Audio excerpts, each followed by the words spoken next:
Congress party ఎన్నికల హామీల అమల్లో వైఫల్యాన్ని ఎత్తి చూపేందుకు భారత రాష్ట్ర సమితి రేపు యువ సంగ్రామ సదస్సు ఏర్పాటు చేసింది.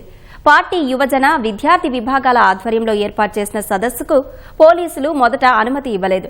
దీంతో బీఆర్ఎస్ పార్టీ హైకోర్టును ఆశ్రయించి అనుమతులు పొందింది. శాసనసభ ఎన్నికల ముందు కాంగ్రెస్ పార్టీ యూత్ డిక్లరేషన్ను ప్రకటించిన సరూర్ నగర్ స్టేడియం వేదికగానే రేపు యువ సంగ్రామ సదస్సు నిర్వహించనుంది. ఈ సదస్సుకు సంబంధించిన వివరాల్ని మా ప్రతినిధి రఘువర్ధన్ అందిస్తారు.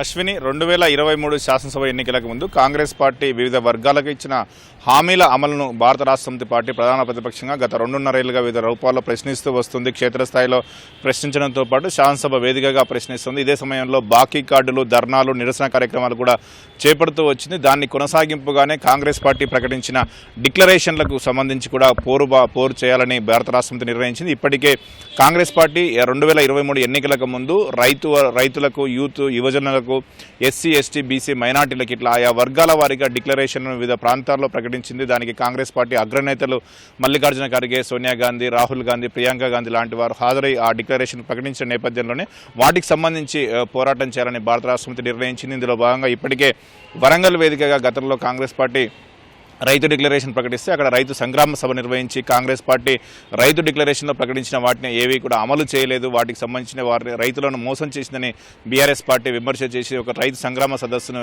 నిర్వహించింది. దానికి కొనసాగింపుగా రేపు సరూర్ నగర్ స్టేడియం వేదికగా యువ సంగ్రామ సదస్సు నిర్వహించనుంది. 2023 మే 8వ తేదీన సరూర్ నగర్ స్టేడియంలో యూత్ డిక్లరేషన్ ప్రకటించారు. అప్పటి ఏఐసీసీ ప్రధాన కార్యదర్శి ప్రియాంక గాంధీ యూత్ డిక్లరేషన్ ప్రకటించారు. ఆ యూత్ డిక్లరేషన్ ద్వారా యువజనులు, విద్యార్థులు, యువతకు సంబంధించిన ఎన్నో హామీలు ఇచ్చారు. 2 లక్షల ప్రభుత్వ ఉద్యోగాల హామీతో పాటు జాబ్ క్యాలెండర్ ప్రకటన, పబ్లిక్ సర్వీస్ కమిషన్ ప్రక్షాళన చేసి పారదర్శకంగా ఉపాధి నియామకాలు, నిరుద్యోగ యువతకు నెలకు 4,000 నిరుద్యోగ వృత్తి, విద్యార్థులకు 5 లక్షల పరిమితితో కూడిన విద్యా భరోసా కార్డు, విద్యార్థులకు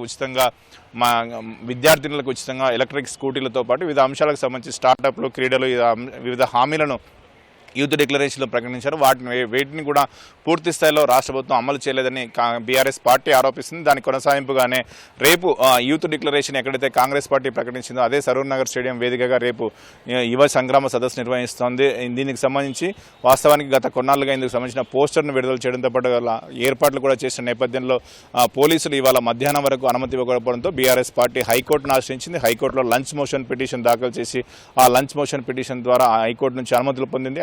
అనుమతులు వచ్చిన నేపథ్యంలో యువ సంగ్రామ సదస్సుకు బీఆర్ఎస్ పార్టీ ఏర్పాట్లు వేగంగా చేస్తుంది. పూర్తి స్థాయిలో రేపు ఉదయం 10 గంటలకు సరూర్ నగర్ స్టేడియం వేదికగా యువ సంగ్రామ సదస్సు జరగనుంది. జంట నగరాల పరిధిలోని ప్రజాప్రతినిధులు, ఇతర ముఖ్య నేతల పర్యవేక్షణలో ఏర్పాటు జరుగుతాయి. పార్టీ కార్యనిర్వాహక అధ్యక్షుడు కేటీఆర్తో పాటు ఇతర సీనియర్ నేతలు సదస్సుకు హాజరు కానున్నారు. ప్రధానంగా నాడు యూత్ డిక్లరేషన్లో కాంగ్రెస్ పార్టీ ఏం చెప్పింది, వాటిలో వేటిని నెరవేర్చింది, ఇంకా ఎందుకు అమలు చేయలేదన్న అంశాలను ప్రధానంగా కాంగ్రెస్ పార్టీకి సంబంధించి ఎత్తి చూపడమే లక్ష్యంగా ఈ సదస్సు జరగనుంది. దీనికి సంబంధించి నిరుద్యోగ యువత కూడా పార్టీలకు అతీతంగా భారీగా తరలి రావాలని, తద్వారా రాష్ట్ర ప్రభుత్వంపై ఒత్తిడి పెంచాలని బీఆర్ఎస్ పార్టీ పిలుపునిచ్చింది. అశ్విని.